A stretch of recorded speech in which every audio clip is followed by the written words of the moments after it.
यदि आपके अंदर अमीर बनने की इच्छा है तो इस वीडियो को बिल्कुल भी मिस मत कीजिएगा। इन टिप्स को हमेशा याद रखिएगा। सबसे पहले आपकी जितनी भी एज है 100 में से उसे माइनस करना है और उसके बाद जो भी नंबर आ रहा है आपके टोटल इन्वेस्टमेंट का उतना % आपको इक्विटी में इन्वेस्ट करना चाहिए। दूसरी सबसे इंपॉर्टेंट बात है कि जितनी भी आपकी इनकम है आपको अपने खर्चों को उनसे कभी भी आगे नहीं बढ़ाना चाहिए, नहीं तो आप जीवन में कभी भी अमीर नहीं बन सकते हैं। तीसरी बात आप हमेशा याद रखिएगा कि यदि कोई व्यक्ति 1 लाख कमा रहा है और 20,000 बचा रहा है, लेकिन दूसरा व्यक्ति यदि 50,000 ही कमा रहा है लेकिन 30,000 रुपए उसमें से बचा रहा है, तो जो 50,000 कमा रहा है वो जल्दी अमीर होगा। इसका मतलब इस बात से कोई फर्क नहीं पड़ता कि आप कितना कमाते हैं, फर्क इस बात से पड़ता है कि आप कितना बचाते हैं। हमेशा याद रखिएगा कि जितनी भी आपकी नीड्स है उसके जो खर्चे हैं उसे पूरा होने के बाद ही आपको अपनी वांट्स पर खर्च करना चाहिए। कहने का मतलब यह है कि घर में राशन पहले जरूरी होता है, ना कि घूमने के लिए कार में पेट्रोल। यदि आप इन टिप्स को फॉलो करते हैं तो अमीरी की ओर जल्दी ही आगे बढ़ेंगे, इसलिए इस वीडियो को शेयर जरूर करें। जीवन में हमेशा याद रखना कि समय के साथ बदलना बहुत ज्यादा जरूरी है,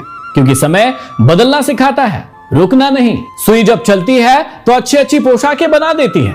हर चुभने वाली चीज का मकसद गलत नहीं होता।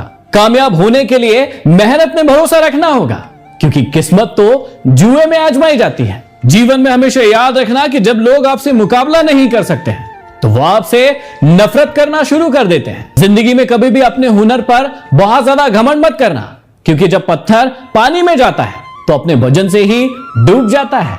एक अच्छे इंसान के साथ धोखे करने का मतलब होता है कि आपने हीरा फेंक कर पत्थर उठा लिया है। जरूरत से ज्यादा सोचकर हम जीवन में ऐसी समस्याएं खड़ी कर लेते हैं जो वास्तव में है ही नहीं।